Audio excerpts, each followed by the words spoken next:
Hindi ka pwedeng gumaling sa sakit na ayaw mong aminin.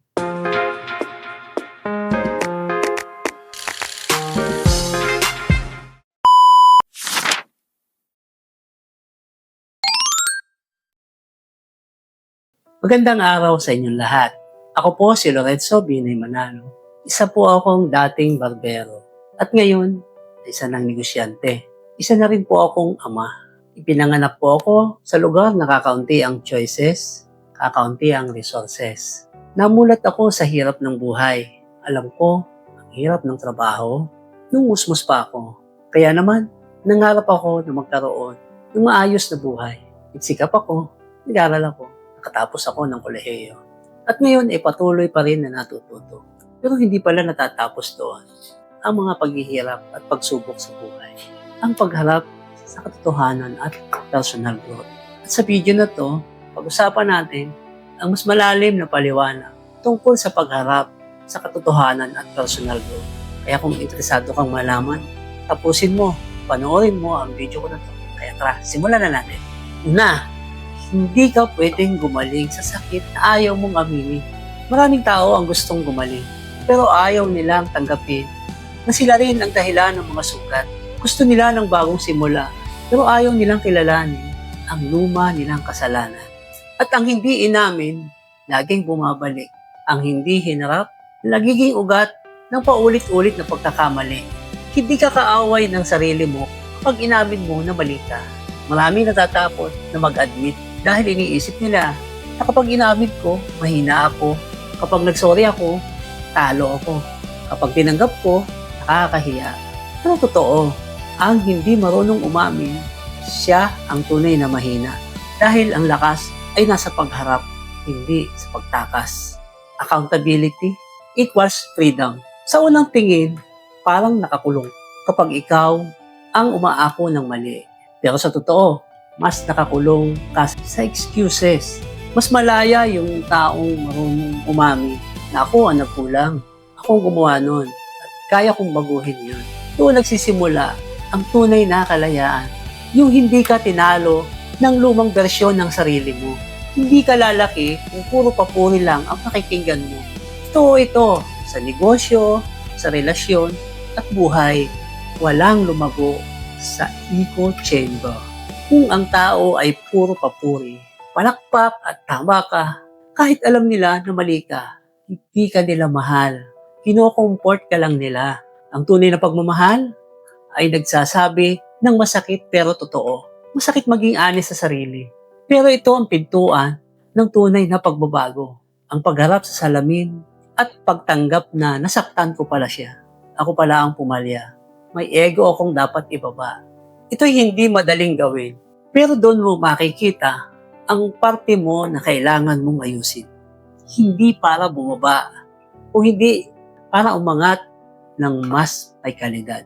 Kung nagustuhan mo ang video ko na to, paki-like and follow mo na rin ako. Paki-hit na rin ang notification bell para ma-notify kita sa mga susunod ko pang mga video. Paki-share mo na rin ito sa mga kaibigan at mga mahal mo sa buhay.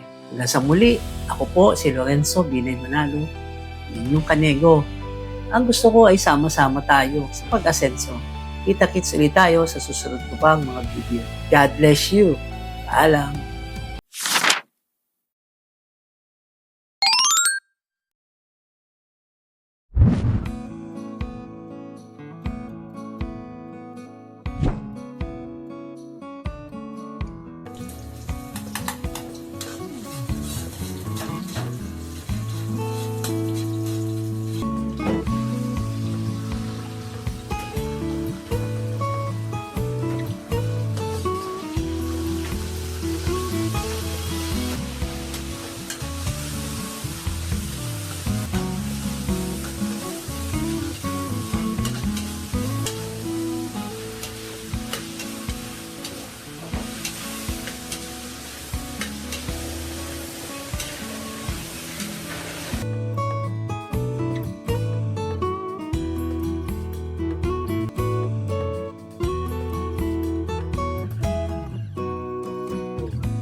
Yes, ito na yung ating extra large.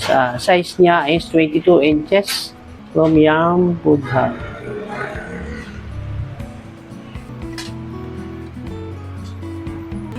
Good for 20 person.